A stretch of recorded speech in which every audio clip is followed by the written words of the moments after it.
जन स्वराज के कैंप में आने के लिए बहुत बहुत धन्यवाद।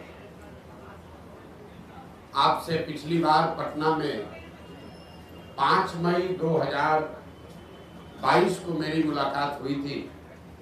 तब मैंने जन स्वराज अभियान की शुरुआत की घोषणा की थी। उसके 3 उद्देश्यों की चर्चा करी थी। आज उसके करीब 2.5 वर्ष हो गए और उसका एक महत्वपूर्ण पड़ाव 2 अक्टूबर 2024 को पूरा होने जा रहा है। जैसा कि आप में से कुछ साथियों को याद होगा, यात्रा के 3 उद्देश्य बताए गए थे। यात्रा में हम लोगों ने कहा था, पहला उद्देश्य ये है कि बिहार के गांव-गांव जाकर लोगों को ये बताना, समझाना कि किस तरह से वो अपने और अपने बच्चों की जिंदगी को सुधार सकते हैं। दूसरा ये उद्देश्य था कि लोगों को मजबूरी में जानते बूझते हुए भी गलत व्यक्ति को, गलत दल को वोट न करना पड़े, विकल्प के अभाव में वोट न करना पड़े। इसके लिए लोगों की मदद से एक नया दल, एक नया विकल्प बनाना। और तीसरा उद्देश्य ये था कि बिहार के विकास के लिए अगले 10 वर्ष में बिहार देश के 10 अग्रणी राज्यों में शामिल हो, इसका ब्लूप्रिंट बनाना और बिहार के 8,500 पंचायतों का, इसको ध्यान रखें, बिहार के 8,500 पंचायतों का अलग अलग योजना बनाकर जनता के सामने रखना कि हर पंचायत की क्या समस्या है और उस पंचायत को अगले 10 वर्ष में विकसित बनाने के लिए क्या कुछ प्रयास किया जा सकता है। हर पंचायत में 800 से 1200 नए रोजगार के अवसर कैसे पैदा किए जाएंगे, हर पंचायत में बच्चों के पढ़ने की व्यवस्था को कैसे सुधारा जाएगा और हर पंचायत में खेती को, जो बिहार में कमाने वाली खेती है, उसको कमाने वाला खेती कैसे बनाया जाएगा। ये 3 उद्देश्यों से हम लोगों ने ये प्रयास शुरू किया था। 2 अक्टूबर 2022 को मैंने गांधी आश्रम भितिहरवा पश्चिम चंपारण से चलना शुरू किया है और यात्रा के दौरान ये भी आपको बताया, ये ऐसी यात्रा है जिसका किलोमीटर निश्चित नहीं है, इसका दिन निश्चित नहीं है। इसका लक्ष्य निश्चित है कि पूरे बिहार में पैदल चल के जहां तक हो सके गांव-गांव जाकर इन 3 उद्देश्यों की पूर्ति के लिए एक सकारात्मक और ईमानदार प्रयास किया जाए। अभी तक मैं करीब 60% बिहार ही घूम पाया हूं। तो पहली सूचना आपको ये देनी है कि यात्रा अगले 1-1.5-2 वर्षों तक जैसे पहले चल रही थी वैसे ही आगे चलती रहेगी। जब जो बिहार की जनता को मैंने आश्वासन दिया है, दल बनने से या दूसरे उद्देश्यों के पूरा होने से यात्रा नहीं रुकने वाली है। 2 अक्टूबर जब दूसरा उद्देश्य जो इसका दल बनाने का था, उसकी परिणति 2 अक्टूबर को हो रही है। 2 अक्टूबर को दल बन रहा है, लेकिन यात्रा 2 अक्टूबर के बाद भी, अभी मैं सुपौल अररिया में हूँ, वो आगे चलता रहूंगा, चाहे उसके लिए 1 वर्ष लगे या 2 वर्ष लगे, यात्रा में कोई रुकावट नहीं आएगी। दूसरे उद्देश्य को लेकर आपको ये सूचित करना चाहते हैं कि 2 अक्टूबर को अभी तक के प्रयासों के आधार पर उसके परिणाम स्वरूप 2 अक्टूबर को बिहार में एक नए दल, नए विकल्प के तौर पर जन स्वराज, एक नया राजनीतिक दल आपको देखने को मिलेगा। 2 अक्टूबर को आपको ये भी पता चलेगा कि इस दल का नेतृत्व किन लोगों के हाथ में होगा। 2 अक्टूबर को इस दल के नाम की, इसके संविधान की और इसके नेतृत्व की घोषणा जन स्वराज से जुड़े हुए हजारों कार्यकर्ताओं, साथियों, इसके बनाने वालों के सामने, मीडिया बंधुओं के सामने इसकी घोषणा की जाएगी। और जैसा कि मैंने पहले बताया था, जन स्वराज दल जब बन रहा है तो ना मैं उसका नेता था, ना मुझे उसका नेता बनना है। बिहार की जनता ने गांव-गांव में घूमकर जिन लोगों से हम मिले हैं, समाज को मत कर जिन लोगों को निकाला है, एक प्रयास किया है कि बिहार के सामने ऐसे लोगों का नेतृत्व आप दिया जाए जिसमें प्रशांत किशोर से जो आदमी बेहतर है, जिसकी काबिलियत, जिसका जज्बा, जिसका चरित्र, जिसकी ईमानदारी, जिसके अंदर बिहार को सुधारने का मादा, हर उस व्यक्ति में जिसमें प्रशांत किशोर से ज्यादा है, वो आपको इसके नेतृत्व में दिखेगा। तो 2 दिन और अगर आप इंतजार करेंगे तो आपको पता चलेगा कि 2 अक्टूबर को जन स्वराज की लीडरशिप काउंसिल में किन लोगों का चयन हुआ, किन लोगों को जनता ने बताया, और साथ ही पार्टी के अध्यक्ष की घोषणा भी 2 तारीख को की जाएगी। जो मैंने विकास की योजना जारी करने की बात कही है, हर पंचायत की योजना जारी करने की बात कही है, वो इसका तीसरा पड़ाव है जो फरवरी या मार्च में उस काम को फरवरी मार्च तक पूरा कर लिया जाएगा और पटना के गांधी मैदान से आपके सामने, आपके माध्यम से जनता के सामने, बिहार की जनता के सामने बिहार के अगले 10 साल के विकास का, बिहार के हर पंचायत के विकास का मॉडल और पूरा खाका यहाँ पर रखा जाएगा, जिसमें हम सिर्फ आपको ये नहीं बताएंगे कि बिहार से पलायन रुक जाएगा, आपको ये भी बताया जाएगा कि वो पलायन को कैसे रोका जा सकता है, ताकि उस योजना को आप पढ़ें, उसको देखें, उस पर चर्चा करें, उस पर सवाल उठाएं, और अगर आपको उस योजना में विश्वसनीयता दिखे तभी उसको आप अपनाएं। तो ये फरवरी के अंत या मार्च के पहले हफ्ते में पटना गांधी मैदान में जन स्वराज का, बिहार को सुधारने का जो प्रयास है, जो अभियान है, जो योजना है, जिसको बनाने में बिहार की जनता के साथ साथ गांव से जो हम लोगों ने जानकारी इकट्ठा की, उसके साथ साथ आपके जानकारी के लिए बता दूं कि देश के करीब करीब, देश विदेश में 200 से ज्यादा बड़े बड़े विशेषज्ञ, जिनमें से ज्यादातर लोगों का नाता बिहार से है, वो चाहे अमेरिका में है, ऑस्ट्रेलिया में है, इंग्लैंड में है या देश के अन्य हिस्सों में है, ऐसे 200 से ज्यादा लोगों ने बिहार में होने वाले इस प्रयास में अपना योगदान देना स्वीकार किया है और इस विजन डॉक्यूमेंट को, बिहार की योजना को बनाने में उन्होंने अपना योगदान दिया है। तो आपकी उत्सुकता के लिए 3 बातें फिर से समराइज कर देता हूं। प्रशांत किशोर की 2 साल से चलने वाली पदयात्रा पहले की माफिक ही वापस वैसे ही चलती रहेगी। सुपौल और अररिया में मैं हूं और आगे वहां से किशनगंज जाऊंगा, उसके बाद कटिहार, फिर पूर्णिया, फिर भागलपुर, मुंगेर, जमुई होते हुए दक्षिण बिहार के इलाके को कवर किया जाएगा। दूसरी घोषणा ये है कि 2 अक्टूबर को जन स्वराज विधिवत तौर पर, औपचारिक तौर पर एक राजनीतिक दल के तौर पर उसकी घोषणा की जाएगी।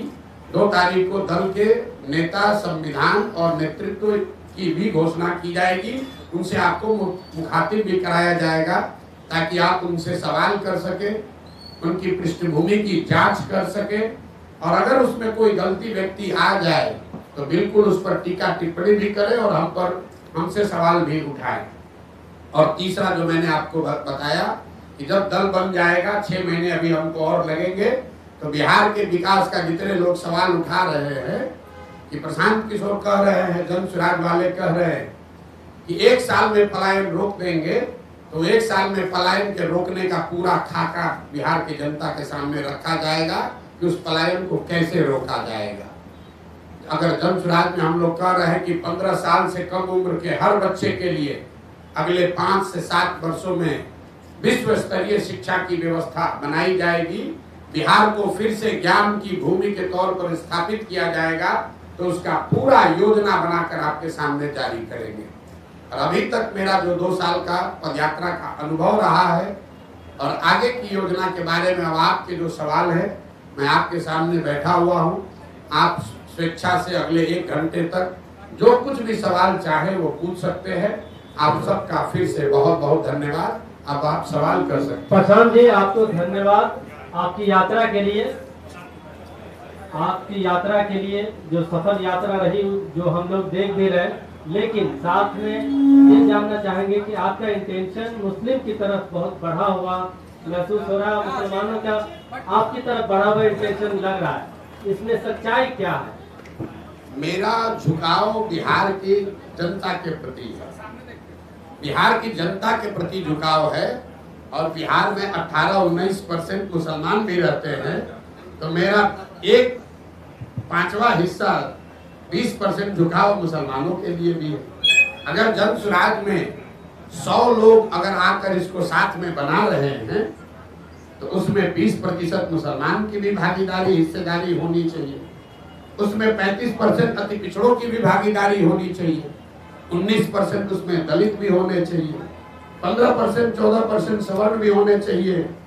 15% यादव समाज के लोगों का भी भागीदारी होगी, और बाकी जो समाज है उनकी भी। हम लोगों ने ये कहा है कि जिसकी जितनी संख्या है उसको उतनी भागीदारी दी जाएगी। तो पत्रकारों ने ये समझ लिया कि ये तो पहले से जो दल कह रहे हैं वही बात प्रशांत किशोर कह रहे हैं। नहीं, आप इस बात को समझ लीजिए, जन सुराज में जगह पाने का एक और एकमात्र क्राइटेरिया है काबिलियत।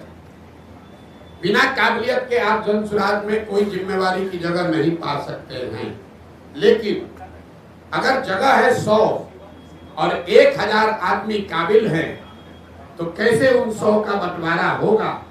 उसके लिए मैंने कहा कि हर काबिल आदमी किसी न किसी जाति या समाज का है, और हर समाज में काबिल आदमी है।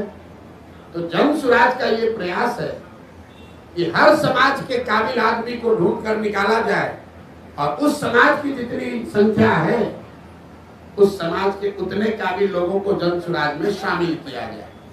तो जो जन सुराज की लीडरशिप काउंसिल बनी है, जिसकी घोषणा 2 तारीख को होगी, उसमें आपको दिखेगा कि 20 लोगों की अगर काउंसिल है तो 5 लोग उसमें आपको मुसलमान दिख सकते हैं।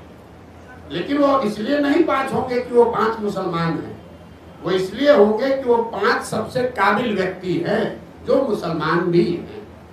उसमें 5 दलित समाज के लोग भी होंगे, लेकिन वो इसलिए नहीं होंगे कि वो दलित समाज के हैं, वो इसलिए हैं कि वो बिहार के सबसे काबिल चरित्रवान लोग हैं, जिनको समाज ने चुना है, जो दलित भी है। उसमें 15% लोग यादव समाज के भी होंगे। वो इसलिए नहीं होंगे कि वो यादव है, वो इसलिए होंगे कि वो यादव समाज, वो बिहार के सबसे काबिल यादव समाज के लोग हैं। और यही तो 2 बरस से हमारा आपको यह वादा है, बिहार की जनता को जो हमने वादा किया है कि ईमानदारी और शुद्धता में कमी नहीं आएगी। बाकी आप हमसे कुछ भी गलती हो सकती है, इस प्रयास के ईमानदारी और शुद्धता में कमी नहीं आएगी। और उसका पहला पैमाना, पहला कसौटी था कि मैं पैदल चल रहा हूं कि नहीं। आप में से कई लोगों ने कहा कि पैदल चलने से क्या होता है, प्रशांत किशोर तो बिजनेसमैन है, कितना दिन चलेगा। लेकिन मेरा बड़ा से बड़ा विरोधी भी ये नहीं कह सकता है कि 2 साल से मैंने ईमानदारी से अपना चलना पूरा किया है कि नहीं। गांव में ही रहे हैं, गांव में चले हैं। और इसी बिहार में जहां मुखिया बन जाने के बाद भी आदमी कहने लगता है कि हमको बहुत, हमारे जान पर खतरा है, बिहार में जान का खतरा है, बिना बाहुबल के राजनीति नहीं कर सकते हैं। आप में से जिन लोगों ने भी जन सुराज की यात्रा देखी है, इतनी बड़ी व्यवस्था है, लेकिन इसमें एक सिपाही और हवलदार ना पहले दिन था, ना आज है, ना आगे होगा। मैं गांव के सरेहों में ही सोया हूं, और आज तक ये बिहार की जनता की काबिलियत है, उसका कैरेक्टर है कि मैं आपको कैमरे पर बता रहा हूं। चाहे जिस किसी समाज के गांव में मैं गया हूं, मुझे लोगों ने उतना ही सम्मान दिया है, प्यार दिया है। मुझे किसी कुत्ते ने भी नहीं काटा है आज तक। 2 बरस से हम लोग पैदल चल रहे हैं। तो जितने लोग कहते हैं कि राजनीति के लिए बाहुबल चाहिए, तो हम लोगों ने ये करके दिखाया है कि बिहार में आपको राजनीति करने के लिए बाहुबल नहीं चाहिए। दूसरी कसौटी इसकी ये होगी कि मैंने कहा था कि मैं इसका नेता नहीं बनूंगा। लोगों ने कहा अरे अभी तो कह न रहे हैं, देखिएगा यही बनेंगे। तो 2 तारीख को आपको दिखेगा कि प्रशांत किशोर जब तक पदयात्रा जो कर रहे थे वही वापस 2 के बाद भी करते नजर आएंगे। 2 तारीख को नया नेतृत्व बिहार से घोषित कर देंगे। तीसरा मैंने ये कहा था कि जिस आदमी को भी इसका नेतृत्व चुनकर देंगे वो आदमी प्रशांत किशोर से ज्यादा काबिल आदमी होगा। तो आप जिनको हम बना रहे हैं आप देखिएगा, जो आदमी प्रशांत किशोर से ज्यादा विद्वान और होशियार कैरेक्टर वाला होगा, ऐसा मेरा विश्वास है। उस कसौटी पर आप लोग कसिए 2 तारीख को। और फिर जब यहाँ का एजेंडा जारी करेंगे मार्च में, तो आप सारे विद्वान लोगों से मैं आग्रह करूंगा कि 2 महीना तक जिसको भी जिस विषय की जानकारी है आप पूरी तरीके से उस बात का अध्ययन करके सवाल कीजिए कि क्या 1 वर्ष में बिहार में पलायन रोकने का वादा पूरा किया जा सकता है कि नहीं। कोई बात बिना जांचे परखे नहीं करना, हमारे कहने पर नहीं, हमारी कथनी पर नहीं, हमारी करनी पर आपको भरोसा करना है। अगर उस करनी के द्वारा हम आपका विश्वास अर्जित कर पा रहे हैं तो बात को का समर्थन कीजिए। अगर हमारे कथनी और करनी में फर्क है तो मैं आपको सामने से कह रहा हूं कि सबसे ज्यादा मेरा बखिया उधेड़ी है। ये प्रशांत जी एक और चीज, 1 मिनट। किसी ने यहाँ कहा कि प्रशांत किशोर एसी वाला टेंट लगाकर चलते हैं।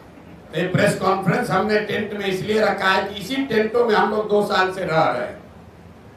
तो मैं चाहूंगा कि यहाँ आप ये प्रेस वार्ता के बाद इस टेंट का मुआयना भी कीजिए और बिहार में जो भी अपने को जमीनी नेता मानता है मैं उसको चुनौती दे रहा हूं कि इसमें 7 दिन रहकर पैदल चल के दिखाओ, तब बताते हैं कि तुम्हारा कितना कैरेक्टर है और कितना जमीन पर काम कर सकते हैं। इस कैंप का वीडियो बनाकर जारी कीजिए और खुली चुनौती दे रहा हूं कि इस कैंप में 7 दिन रहिए। जिसको ये 5 स्टार दिख रहा है, आप सब साथी यहाँ बैठे हैं, बढ़िया मौसम है बाहर, 15 मिनट में पसीना छूट रहा है। इसी टेंट में हम लोगों ने जाड़ा भी काटा है, बरसात भी देखा है, और मैं अकेले नहीं हूँ। 2500 बिहार के बच्चे, 2500 बिहार के बच्चे ऐसे 20 कैंपों में बिहार में रह रहे हैं, इसी कठिन परिस्थिति में रह रहे हैं, गांव गांव जा रहे हैं। और हम लोगों ने 50 बच्चों के साथ शुरू किया था, आज 2500 पदयात्री, उनका प्रयास, उनका परिश्रम, उन पदयात्रियों का संकल्प प्रशांत किशोर से ज्यादा है। क्योंकि प्रशांत किशोर तो फिर भी मीडिया में आ रहे हैं, बोल रहे हैं, उन बच्चों को आप देख नहीं रहे। वो बच्चे नेमलेस हैं, फेसलेस हैं। 2500 बच्चे अपना घर परिवार छोड़कर रात दिन इन कैंपों में रह रहे हैं। और नेता यहाँ पटना में बैठ के कहता है प्रशांत किशोर एसी के टेंट में रहता है। जरा आके रह के देखो, 5 दिन यात्रा शुरू किया था सब जन यहाँ के नेताओं ने, कब शुरू हुआ कब खत्म हुआ पता ही नहीं चला।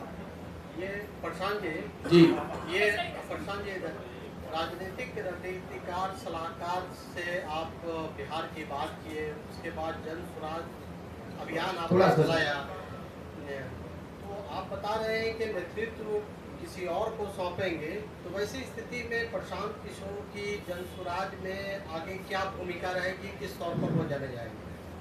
प्रशांत किशोर की भूमिका रहेगी बिहार के समाज को जगाने का, समझाने का। क्योंकि प्रशांत किशोर की सोच ये है, जो कि गांधी की सोच से प्रेरित है, कि अगर राजनीति में आमूलचूल परिवर्तन लाना है तो बिना समाज में हस्तक्षेप किए हुए, समाज के स्तर पर काम किए बगैर आप राजनीति को और व्यवस्था को नहीं सुधार सकते। ऐसा नहीं है कि प्रशांत किशोर कहीं जा रहे हैं। हमारी सबसे बड़ी चुनौती क्या है? आप लोग सवाल क्या पूछते हैं? बात तो अच्छी है, प्रयास तो अच्छा है, समाज मानेगा तब न, जाति टूटेगा तब न। तो सबसे बड़ी चुनौती जो है समाज को मनाने समझाने की, वो चुनौती, वो काम प्रशांत किशोर के कंधे पर है। लेकिन अगर समाज मान जाए तो उसके सामने अच्छे व्यक्तियों का विकल्प हो, वो भी जरूरी है। अच्छे व्यक्तियों का विकल्प हम आपको सामने दे रहे हैं, लेकिन समाज को जगाने का, समझाने का जो काम है, गुरु काम है, वो काम प्रशांत किशोर का है और उसी भूमिका में हम आगे भी रहेंगे। देखिए, एक अंतिम बात इस पर कहते, गांधी जी, महात्मा गांधी देश में कांग्रेस में सिर्फ एक ही बार जीवन में अध्यक्ष बने। गांधी जी जीवन भर कांग्रेस के अध्यक्ष नहीं थे, लेकिन इसका मतलब नहीं है कि गांधी जी का कांग्रेस पर प्रभाव नहीं था। ऐसा नहीं है कि गांधी जी कांग्रेस का अध्यक्ष रहे और जब अध्यक्ष नहीं रहे तो कांग्रेस और आजादी की लड़ाई छोड़कर दूसरे के हवाले करके चले गए। उन्होंने लेकिन ये जरूरी है कि सिर्फ एक आदमी से नहीं होगा। और प्रशांत किशोर बिहार का एकमात्र काबिल आदमी नहीं है। इस मूल भावना जन स्वराज की यही है कि पिछले 30 वर्ष में सिर्फ 1200 परिवार के लोगों ने बिहार की राजनीति को कब्जा कर रखा है। 3.5 करोड़ परिवार बिहार में रहते हैं। तो जन स्वराज का ये अभियान है जहां ये हम बता रहे हैं कि आप गरीब हैं, अमीर हैं, अगड़े हैं, पिछड़े हैं, हिंदू हैं, मुसलमान हैं, दलित हैं, पैसा नहीं है, आपके पिताजी विधायक मंत्री नहीं है, आप उसका चिंता मत कीजिए। अगर आपके पास जज्बा है, बिहार को सुधारने की इच्छा है, सपना है, तो आइए इस व्यवस्था से जुड़िए। पैसे का चिंता, चुनाव लड़ने लड़ाने रणनीति का चिंता प्रशांत किशोर और जन स्वराज पर छोड़िए। हमने ये कहा है, लोग कह रहा है कि कैसे किस आधार पर कह रहे हैं कि गरीब से गरीब आदमी को पैसा देकर लड़ाएंगे। मेरे भाई, गरीब को पैसा देकर लड़ाने की बात कह रहे हैं तो आपको गलत लग रहा है, और आप पैसा लेकर चुनाव लड़ाते हैं तो आप सही अपने को बता रहे हैं। तो हम बिहार की जनता पर छोड़ते हैं कि किसका विकल्प सही है। जो लोग पैसा लेकर टिकट देते हैं, चुनाव लड़ाते हैं, उनका विकल्प अच्छा है कि जन स्वराज जो कि कह रहा है कि गरीब से गरीब आदमी भी ईमानदार है तो उसको लड़ाने का खर्चा समाज से जमा करके जन स्वराज देगा, ताकि किसी नेता को वोट खरीदने के लिए ये पैसा न खर्च करना पड़े। किसी नेता के पास ये कहने का आधार न हो कि हमने चुनाव में 5 करोड़ रुपया खर्चा किया इसलिए हम चोरी करेंगे, इसलिए हमको ठेका चाहिए। इसलिए जन स्वराज में घोषणा है कि आपको गाड़ी नहीं अपना लगाना है। हमारी गाड़ियां चल रही है जन स्वराज की। लोग कह रहा है इतना पैसा कहां से आ रहा है? गाड़ियां इसलिए चल रही हैं कि आप समाज से पैसा वसूली मत करो, गाड़ी हम दे रहे हैं, तुम काम करो। अगर आप खेत में मजदूर हैं, अति पिछड़ा समाज के हैं, दलित हैं, सवर्ण समाज के हैं, गरीब हैं, आपके पास क्षमता है, आप राजनीति नहीं कर पाते हैं क्योंकि आपके पास पैसा नहीं है। आपको घर में मजदूरी करनी है, अपने बच्चों का पेट पालना है, आप में क्षमता ज्यादा है लेकिन आप राजनीति नहीं कर सकते। जन स्वराज कह रहा है तुम राजनीति करना चाहते हो, हम साधन देते हैं, राजनीति करो, ताकि ये परिवारों का दबदबा खत्म हो और धर्म के आधार पर, जात के आधार पर जो लोग ठेकेदारी कर रहे हैं, ठेकेदारी कर रहे हैं, इनका वर्चस्व खत्म किया जाए। प्रशांत जी, आप अच्छे लगता है, अच्छे सामाजिक कार्यकर्ता हम लोग देख रहे हैं, चौथा आंदोलन में है जेपी के बाद, हमें लगता है कि आप कुछ कीजिएगा बिहार में। ये बताइए नीतीश जी में क्या खूबी और खराबी हो गई जो आप उनको छोड़ दिए, और अभी तो लाए थे उसको? नहीं, नीतीश जी को हम नहीं लाए थे। नीतीश जी को 2005 में बिहार की जनता लेकर आई थी। आपका ये सवाल ठीक है कि जिस बिहार में हमने नारा दिया बिहार में बहार हो, नीतीश कुमार हो, आज हम उनके विरोध में क्यों खड़े? ये जायज सवाल है। 2000 यहाँ बैठे हुए हर व्यक्ति और आपके जरिए बिहार की जनता को ये बताना चाहते हैं कि 2014 के नीतीश कुमार और 2024 के नीतीश कुमार में जमीन आसमान का फर्क है। 2014 में जिस नीतीश कुमार की हमने मदद की थी, उसकी छवि बिहार में सुशासन बाबू की है, ऐसे प्रशासक की है जो बिहार को सुधारने के लिए प्रयास कर रहा है। बिहार बहुत अच्छा नहीं हुआ था, लेकिन सुधार की एक प्रक्रिया शुरू हुई थी, लोगों का एक विश्वास बनना शुरू हुआ था कि बिहार में भी शायद सुधार हो जाए। आज जिस नीतीश कुमार का मैं विरोध कर रहा हूं, वो नीतीश कुमार है जिसके लिए गांव-गांव में लोग कह रहा है कि भैया बिहार में लालू का जंगल राज, अपराधियों का जंगल राज देखे थे, ये नीतीश का जो राज है ये अधिकारियों का जंगल राज। यहाँ बैठा हुआ हर पत्रकार जानता है कि ये पूरी व्यवस्था, पूरा सरकार चंद अधिकारी, कोई विधायक मंत्री भी नहीं चला रहा है। आपको कैमरे पर कह रहे हैं, कोई विधायक मंत्री नहीं चला रहा है, चंद अधिकारी, वो भी सेवानिवृत्त अधिकारी सलाहकार बनकर बैठ गए और पूरे 13 करोड़ लोगों के भाग्य विधाता बनकर बैठ गए हैं। ना वो उनका नौकरी है, नौकरी से रिटायर हो चुके हैं, जनता ने उनको चुना नहीं है, और पूरे बिहार को 4 अधिकारी मिलकर चला रहे हैं। नाम आपको पता है, नाम लेकर हम उनको ग्लोरीफाइड नहीं कर रहे हैं, लेकिन आपके जरिए जरूर बताना चाह रहे हैं कि 13 करोड़ बिहार के लोगों का भविष्य सेवानिवृत्त 4 अधिकारी मिलकर नहीं तय कर सकते हैं। बिहार की जनता को इतना मूर्ख मत समझिए, चुनाव आने दीजिए, कोई नहीं बचने वाला। प्रशांत जी, एक सवाल है प्रशांत जी, अरे सुन लीजिए, मैंने एक पहलू बताया, तो उस प्रशासक का मैं विरोध कर रहा हूं जिसने पूरे बिहार की जनता का भविष्य 4 सेवानिवृत्त अधिकारियों के हाथ में कर छोड़ दिया है। जिस नीतीश कुमार की 2014 में मैंने मदद की थी, उसमें राजनीतिक मोरालिटी थी। नीतीश कुमार कैसल पश्चिम बंगाल में, आप में से कुछ लोगों को याद होगा, एक रेल दुर्घटना हुई थी। नीतीश बाबू तब रेल मंत्री थे, 200 से ज्यादा लोगों की मृत्यु हुई।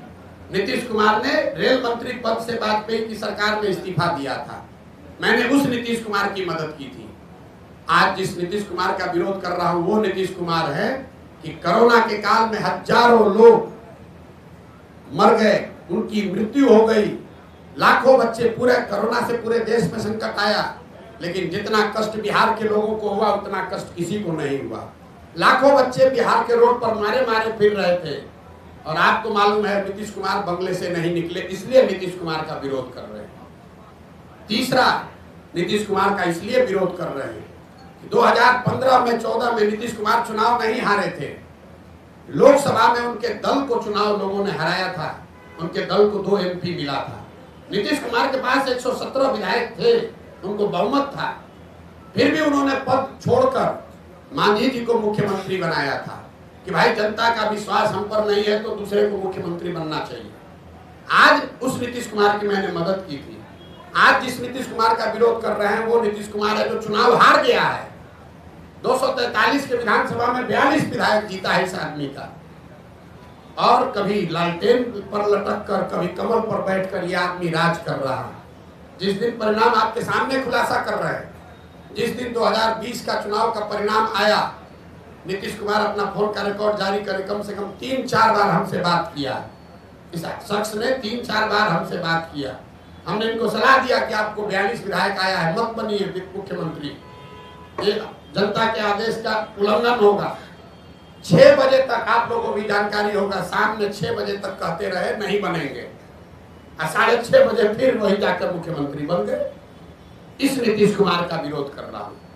तो अच्छे प्रशासक का समर्थन किया था, नैतिकता वाले राजनेता का समर्थन किया था, बिहार को सुधारने वाले व्यक्ति का समर्थन किया था। जिसका विरोध कर रहा हूं वो उसका विरोध है जो कि जिसकी एक ही प्राथमिकता बची है, किसी भी तरीके से फेविकॉल लगाकर कुर्सी पर बैठे रहो, बिहार का जनता का जो होता है होने दो।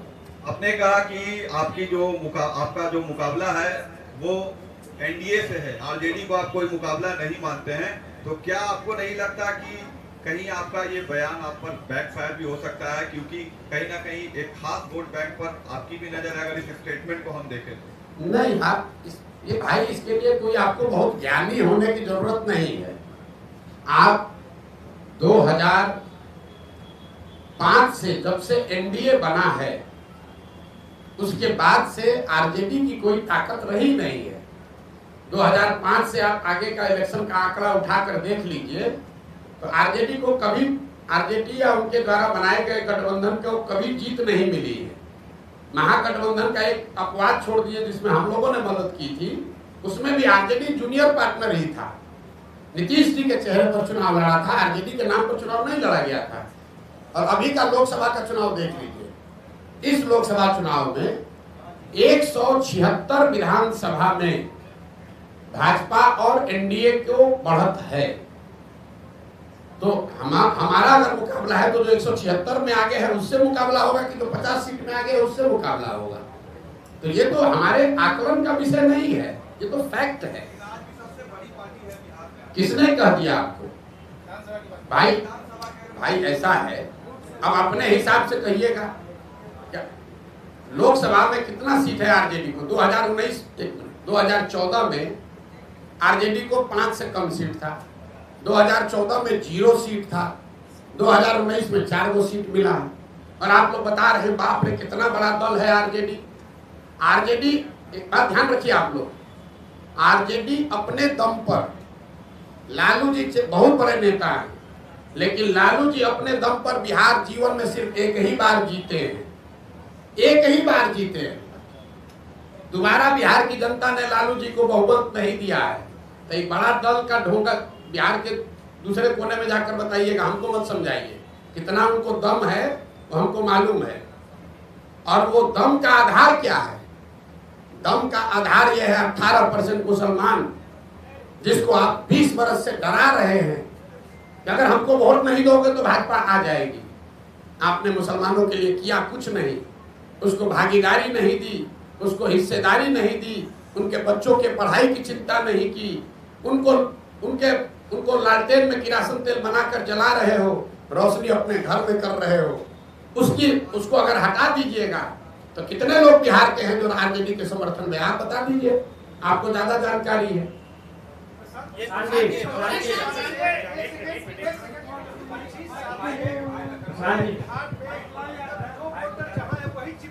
जी 25 साल से जो वोटर जहाँ है वही चिपका हुआ है, या तो वो लालू जी को वोट दे रहा है या फिर नीतीश कंपनी को या भाजपा को।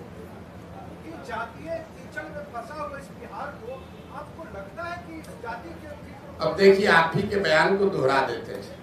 आपने कहा कि 25 बरस से बिहार का वोटर एक ही जगह चिपका हुआ है। अब आंकड़ों से बिल्कुल ये उलट बात आप कह रहे हैं। 2014 से पहले भाजपा यहाँ पर कोई उसका वजूद नहीं था। 14 में भाजपा नीतीश कुमार से अलग हटकर अपना गठबंधन बनाकर 30 से ज्यादा एमपी जीत गया, तो कैसे वोटर चिपका हुआ है।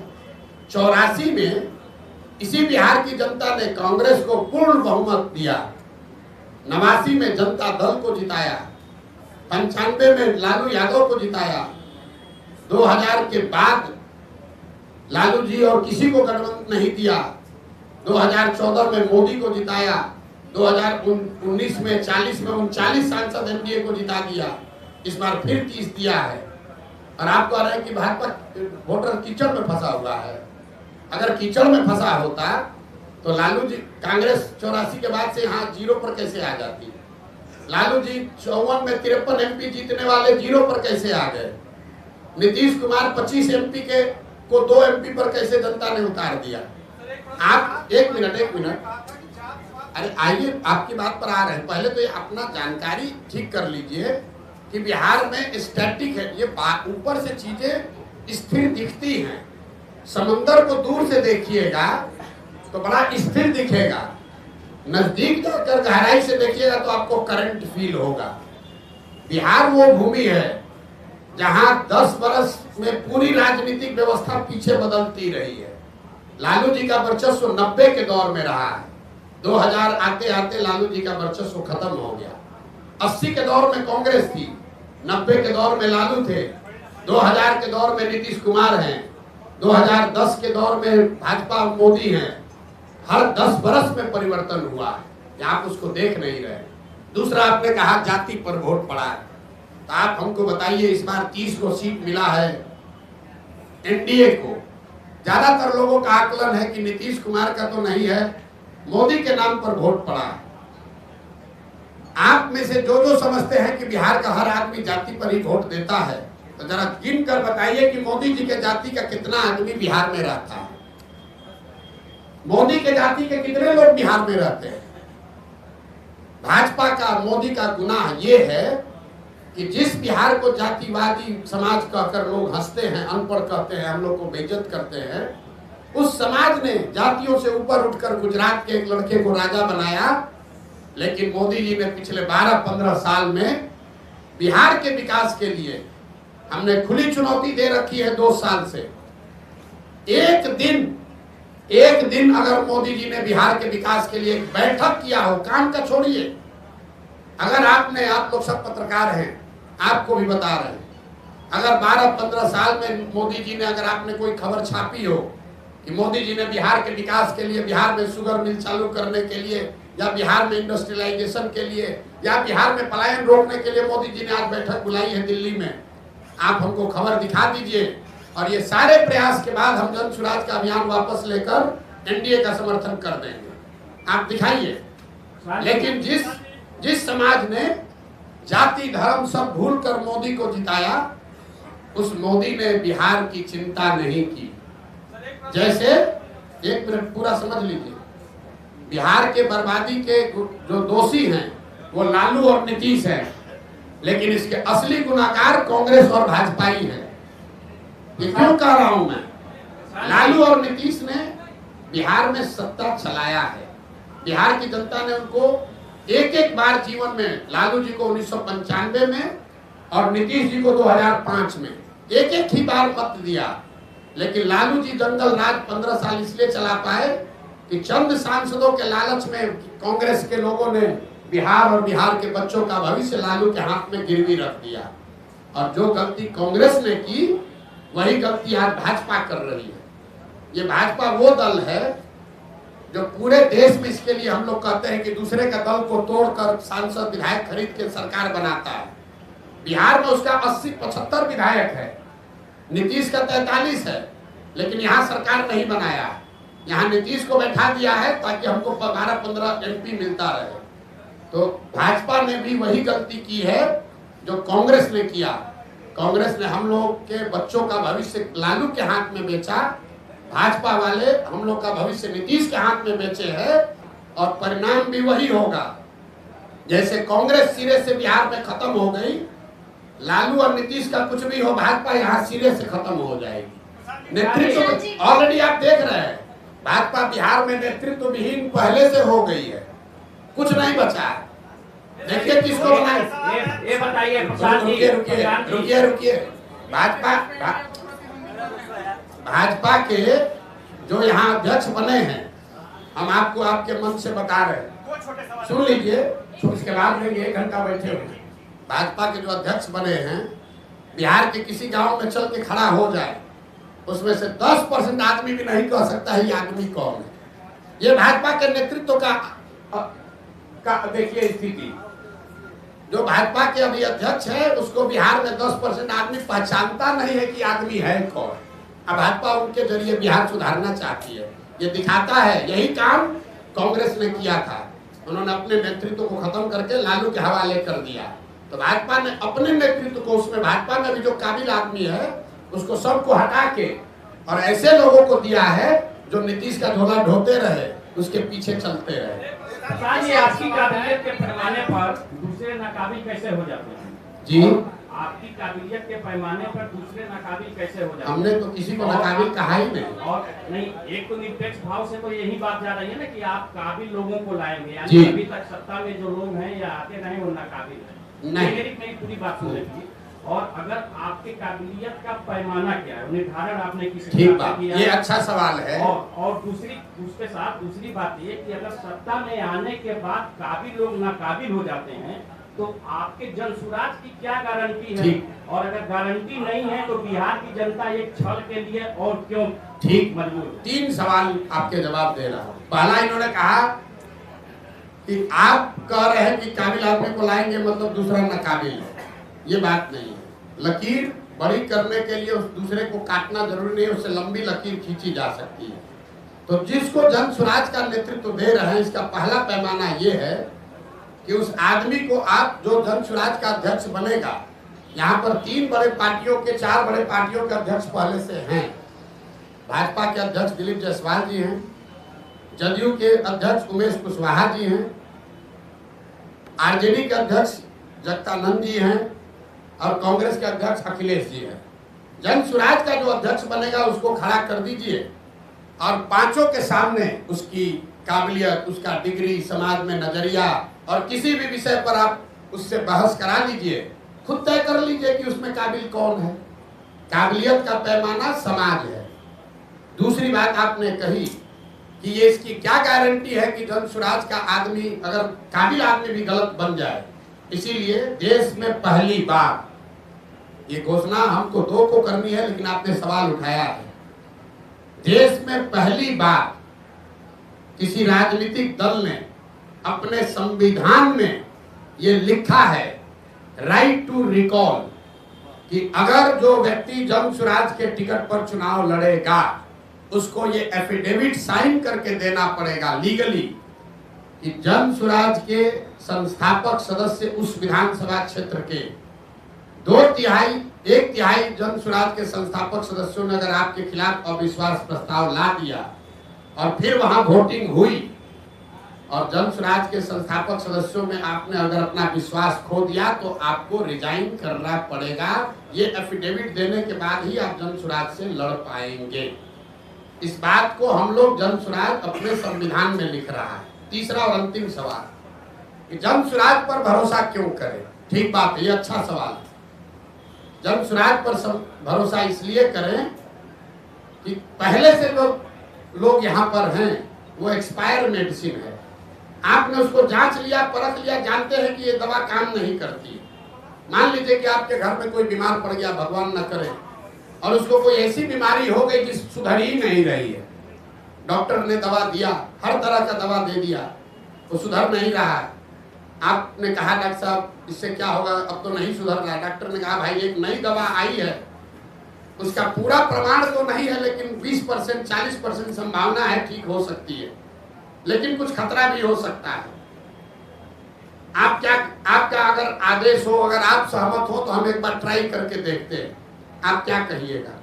अपने परिजन को बचाने के लिए आप क्या कहिएगा कि जो 3 दवा जिसको आपने ट्राई कर लिया, जिसका फायदा नहीं हुआ, उसी पर रखिएगा, या कहिएगा कि ना भाई इतना डॉक्टर साहब 20% संभावना है, लेकिन नया दवा आया है, इसको ट्राई कीजिए, शायद हमारी किस्मत, दुआ, भगवान का आशीर्वाद शायद लग जाए।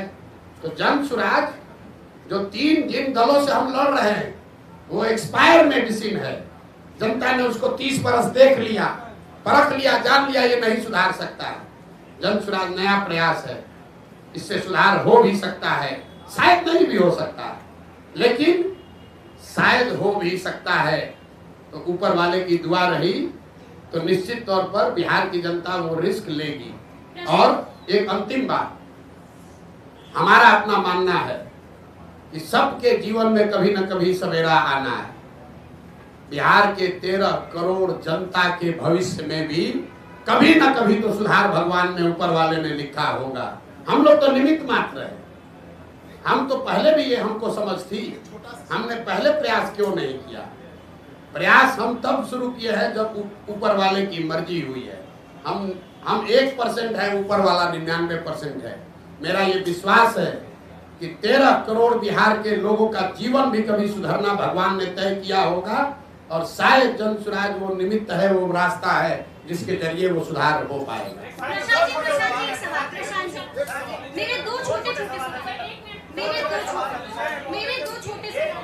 उनके भी 2 छोटे हैं, आपके भी 2 छोटे हैं।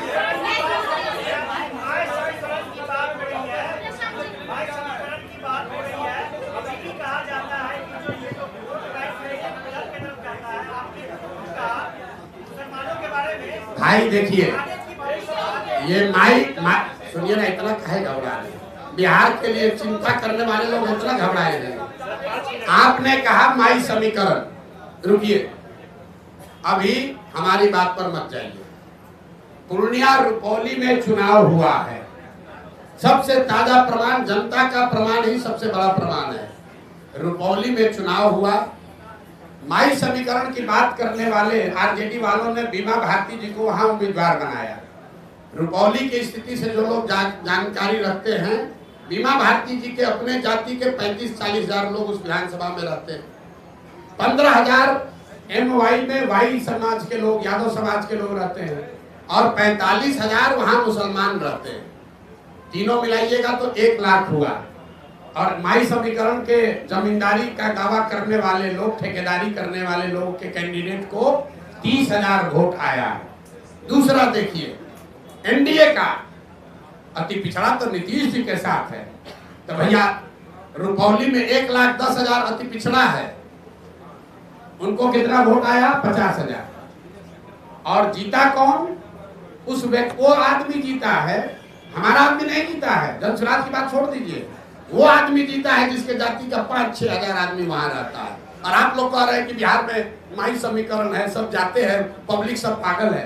अरे भाई आप ये समझिए, अगर यहाँ सोना और पीतल रख दिया जाए तो आप किसी जाति के यहाँ सोना उठाइएगा कि पीतल उठाइएगा? फर्क बस इतना है कि कोई सोना दिखना चाहिए, आचार से, विचार से, व्यवहार से, कर्म से। अगर आप सोना दिखेंगे तो समाज का कोई भी ऐसा वर्ग नहीं है, कौन नहीं चाहता है कि उसका बच्चा अच्छा पढ़े? कौन नहीं चाहता है कि उसके बच्चे के शरीर पर कपड़ा हो? कौन नहीं चाहता है कि उसके बच्चे को पलायन नहीं करना पड़े? हाँ, अब ये जिम्मेवारी हम पर है, जन सुराज पर है कि हम वो तप तपाकर सोना दिखे, वो विश्वास अर्जित करें। और मैंने कहा है कि अगर 3 बरस में विश्वास अर्जित नहीं कर पाए तो 5 वर्ष चाहे और चलना पड़े, 10 वर्ष प्रयास करना पड़े, हम पीछे नहीं हटने वाले। जब तक समाज को ये विश्वास न दिला दें तब तक ये प्रयास रुकेगा नहीं। बिहार को सुधारे बगैर मानने वाले नहीं हैं, चाहे 2 वर्ष लगे कि 10 वर्ष लगे।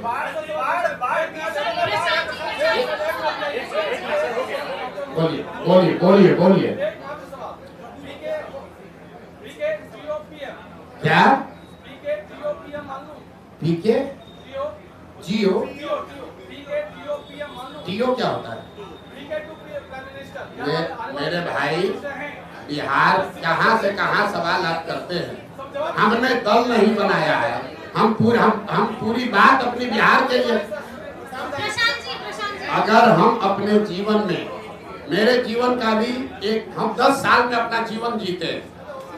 10 साल हम संयुक्त राष्ट्र संघ में थे, 10 साल जो हमने काम, और जब संयुक्त राष्ट्र संघ में बुलंदी पर थे, जब वहां बुलंदी पर थे, 35 वर्ष के उम्र में संयुक्त राष्ट्र संघ में मुकाम हासिल कर लिए, तब हमने उसको छोड़ा और छोड़कर 10 वर्ष जो काम किया, जिसको आप चुनावी रणनीतिकार प्रबंधन कहते हैं, 2011 से 2021। और जब हम उस काम में चुनावी प्रबंधन रणनीतिकार जिसको आप कहते हैं, उसमें बुलंदी पर थे, तो 2021 में उस काम को छोड़ दिए। अब मेरा अगले 10 साल का जीवन का एक ही लक्ष्य है, बिहार को देश के 10 अग्रणी राज्यों में शामिल कराना है। चाहे उसके लिए जो कुछ भी करना पड़े। हम देश, दुनिया, विश्व नहीं देख रहे हैं, एक ही चीज देख रहे हैं, बिहार की समस्या, बिहार के बच्चे, बिहार की पलायन, बिहार की अशिक्षा।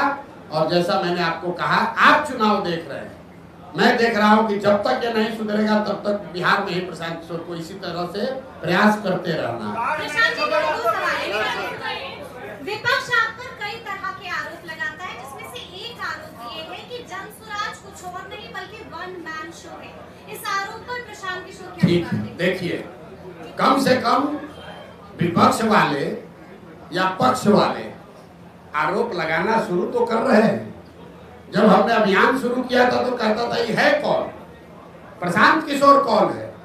किसी ने हमको व्यापारी कहा, तो हमने मंच पर कहा, कैमरे के सामने कहा, हाँ व्यापारी हैं, सामान बेचने आए हैं, अपना विचार बेचने आए हैं, लोगों को माथा पर टोकरी लेकर घर घर घूम रहे हैं, ये विचार बेच रहे हैं कि जाति धर्म नाली गली का छोड़ो, अपने बच्चों की चिंता करो, ये विचार बेचने आए हैं। तो ये तो मान रहा है ना विपक्ष वाला कि प्रशांत किशोर को बेचने आता है। तो हम ये विचार घर घर बेच कर आए हैं कि एक बार जीवन में नेताओं की बच्चों की चिंता छोड़ दो, अपने बच्चों की चिंता कर लो, ये विचार बेचने आए। तो आज अभी पहली बार, आप लोग ध्यान नहीं दे रहे, पहली बार देश में ऐसा हो रहा है कि जो सत्ता में है और जो विपक्ष में है, दोनों के राजनीतिक कार्यकर्ता छोड़कर वहां जा रहे हैं जो अभी दल ही नहीं है। आप इसको जरा आकलन करके देख लीजिए। राजनीतिक कार्यकर्ता तो वहां जाता है जहां सत्ता है या सत्ता आने की संभावना है।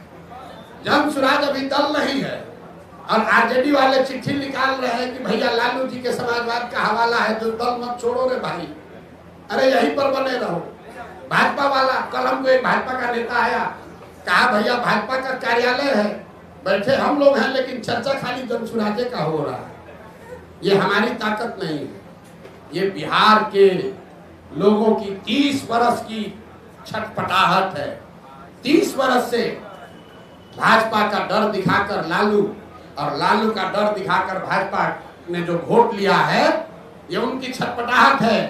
जब बिहार के लोगों को कोई रास्ता मिल जाएगा तो ये मुफ्तखोरी जो है वो छूट जाएगी, राजनीतिक बंधुआ मजदूर कोई नहीं बचेगा।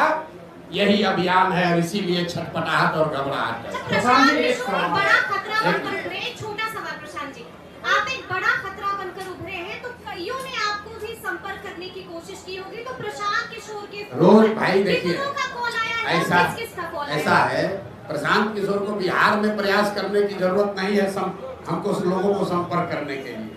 देश में कौन ऐसा नेता दल है, आप लोग सब पत्रकार हैं, कौन ऐसा दल और नेता है जो सोचेगा कि प्रशांत नहीं सोचेगा कि प्रशांत किशोर को अपने साथ रख ले। भाई भूमिका हमको चाहे कुछ भी दे, इतना तो जरूर चाहेगा प्रशांत किशोर हमारे साथ रहे। तो यहाँ जब टुटपुंजिया नेता को जिसको 5000 वोट आ जाता है वो सौदा कर सकता है, तो आपको कैसे लग रहा है कि हमारे पास ऑफर नहीं आ रहा है? हमको लोग प्रलोभन नहीं दे रहे, डर नहीं दिखा रहे, लेकिन हमने जो वादा किया है कि 243 मतलब 243, 242 नहीं होगा। और चुनाव के बाद अगर 130-35 सीट भी आ जाए, ये भी कैमरे पर कहा है, तो प्रशांत किशोर उसको अपनी व्यक्तिगत हार मानेंगे कि मेरे प्रयास में कमी रह गई, हम बिहार को लोगों को नहीं समझा पाए। हमारे लिए आंकड़ा 122 नहीं है, मुकम्मल जीत होनी चाहिए, तभी मानेंगे कि हमारा ये प्रयास सफल हुआ। 130, 135 सीट अगर जनसुराज को आया तो प्रशांत किशोर की, जनसुराज की इस प्रयास की हार होगी। प्रशांत जी, इसी से जुड़ा हुआ सवाल है कि आपका आकलन बहुत सटीक रहा है, पिछले कई चुनाव में देखा गया है, और आप कहते रहे कि इस चुनाव में बिहार में या तो अर्थ पे या तो फर्श पे जी। तो अभी आपका आकलन क्या है, कितने सीट जनसुराज लेकर आएगी? और इसी से जुड़ा हुआ सवाल है, अगर 10, 15, 20 सीट बच जाते हैं बहुमत से, उस स्थिति में जनसुराज क्या करेगा? फिर से चुनाव में जाने के लिए बिहार की जनता को धकेल देगा? 130 आएगा ना, आप कहे 10-15 कम रह जाएगा। हमने 15 बढ़ा दिया, और पहले इंटरव्यू में बहुमत से 15 ज्यादा, बहुमत से 15 ज्यादा आएगा तो भी उसको हम अपनी हार मान लेंगे और आपको मौका दे देंगे कि बना लीजिए। ये कह रहे हैं, आपको स्पष्टता से कह रहे हैं, अर्श पर या फर्श पर। अगर हमारे प्रयास की ईमानदारी में, शुद्धता में ताकत है, तो या तो बिहार की जनता अपने और अपने बच्चों का मुस्तकबिल बदलने के लिए हमको अर्श पर जनसुराज को बैठाएगी, और अगर उसको समझ में नहीं आया तो कोई बात नहीं है, 5 वर्ष की और तपस्या जारी रहेगी। प्रशांत जी, एक सवाल आपके जवाब से एक सवाल निकल के आ रहा है। आप कह रहे हैं प्रशांत जी आप कह रहे हैं कि 130 सीट भी आएगा तो हम हार मान लेंगे, सरकार नहीं बनाएंगे। आप बोल रहे हैं ये कहाँ का है? दूसरा लाइन अपने से अपने लाइन को उठते हैं। मैं उसको अपने इस प्रयास के बिहार को सुधार, देखिए बिहार में सिर्फ सरकार बनने से बिहार नहीं सुधरेगा। आपने बात सुनी नहीं हमारी। बिहार तब सुधरेगा जब यहाँ 5000 अच्छे लोग मुखिया बनेंगे। बिहार तब सुधरेगा जब यहाँ पर 50,000 अच्छे लोग वार्ड सदस्य बनेंगे। बिहार तब सुधरेगा जब यहाँ 200-250 अच्छे विधायक बनेंगे। सिर्फ सरकार बदलने से, मुख्यमंत्री बदलने से बिहार नहीं सुधर सकता है। इस नजरिए से मैं कह रहा हूँ कि अगर 130 सीट आया, इसका मतलब है कि आधी बिहार की जनता भी हमसे इस विचार से, इस प्रयास से कन्विंस नहीं हुई। उस नजरिए से ये हार हुई। तो हमको और प्रयास, कम से कम 2/3 बिहार की जनता को इस प्रयास की शुद्धता और ईमानदारी पर भरोसा जब तक न हो, तब तक प्रशांत किशोर का ये प्रयास जारी रहेगा, तभी सुधार होगा। सिर्फ सरकार बनाने से सुधार नहीं होगा।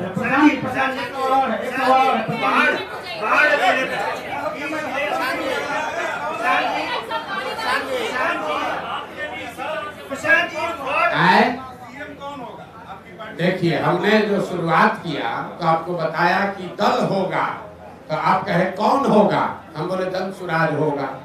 फिर बोला दल का नेता कोई होगा, हमसे काबिल होगा। तो आपने फिर पूछा कौन होगा? तो हमने कहा हमसे काबिल होगा, 2 तारीख को उसका नाम चेहरा देख लीजिएगा। फिर आपने कहा कि आपका एजेंडा क्या होगा? तो हमने आपको कहा गांधी मैदान से जारी करेंगे, उसको पढ़ के संतोष कर लीजिएगा। उसके बाद जारी ये भी करेंगे कि सीएम कौन होगा। एवरेस्ट पर चढ़ना है तो एक एक कदम ही चढ़ना पड़ेगा। एक ही बार रस्सी बांध कर एवरेस्ट पर नहीं पहुंच सकते हैं। पहुंचने की कोशिश कीजिएगा, गिर जाइएगा, रास्ते में खराब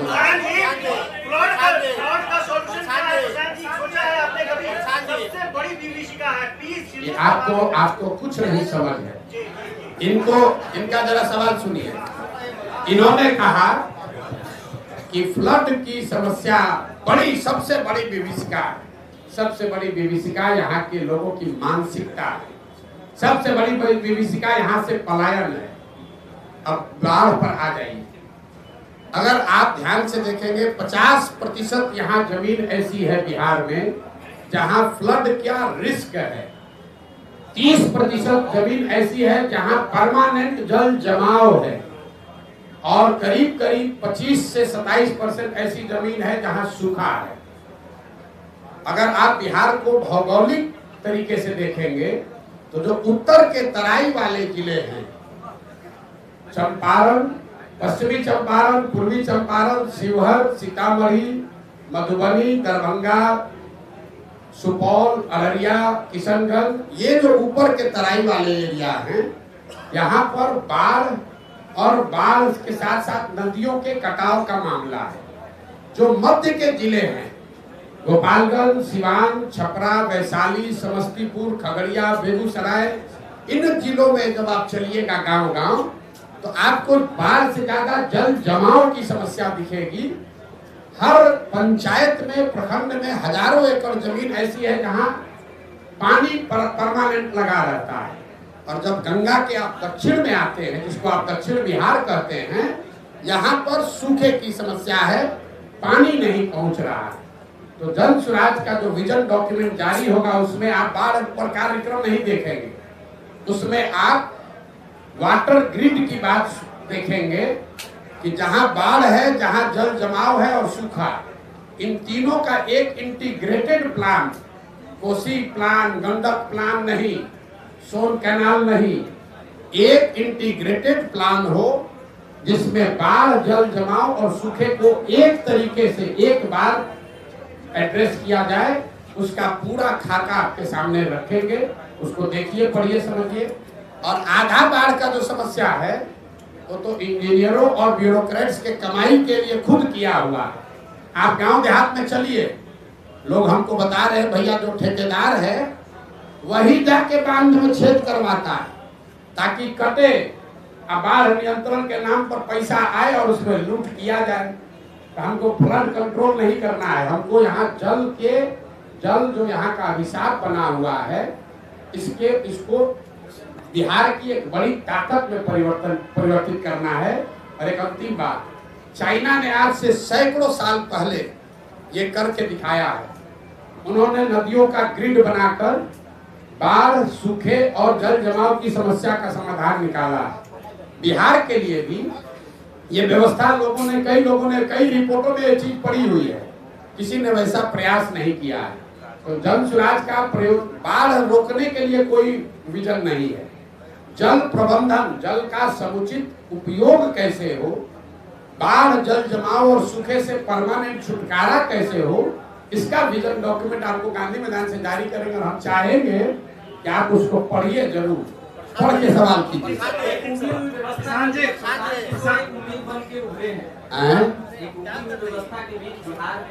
चलिए, आप लोग पत्रकार हैं, सुनिए, सवाल आ रहे हैं। आप लोग पत्रकार हैं, लेकिन हमको मालूम है कि आप पत्रकार से ज्यादा एक बिहारी भी हैं। और आप सवाल कुछ भी कीजिए, सुनिए, सवाल कुछ भी कीजिए, यहाँ बैठा हुआ कोई ऐसा बिहार का बंदा नहीं है जिसके दिल में ये आस नहीं है कि शायद अगर हो जाए तो बहुत अच्छा है। आप सवाल कर रहे हैं लेकिन दिल में हमारे लिए प्रार्थना कर रहे हैं जन स्वराज के लिए कि भैया अगर ये हो जाए।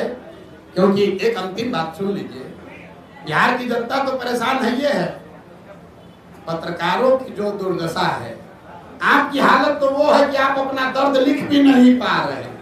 कम से कम बिहार की जनता का दर्द तो कोई लिख रहा है, आप बता रहे हैं, लेकिन आपका दर्द तो आप बता नहीं पा रहे हैं कि आपके बच्चों की क्या दशा है, आपकी सुरक्षा को लेकर क्या हालत है। काम में आप सवाल पूछिए।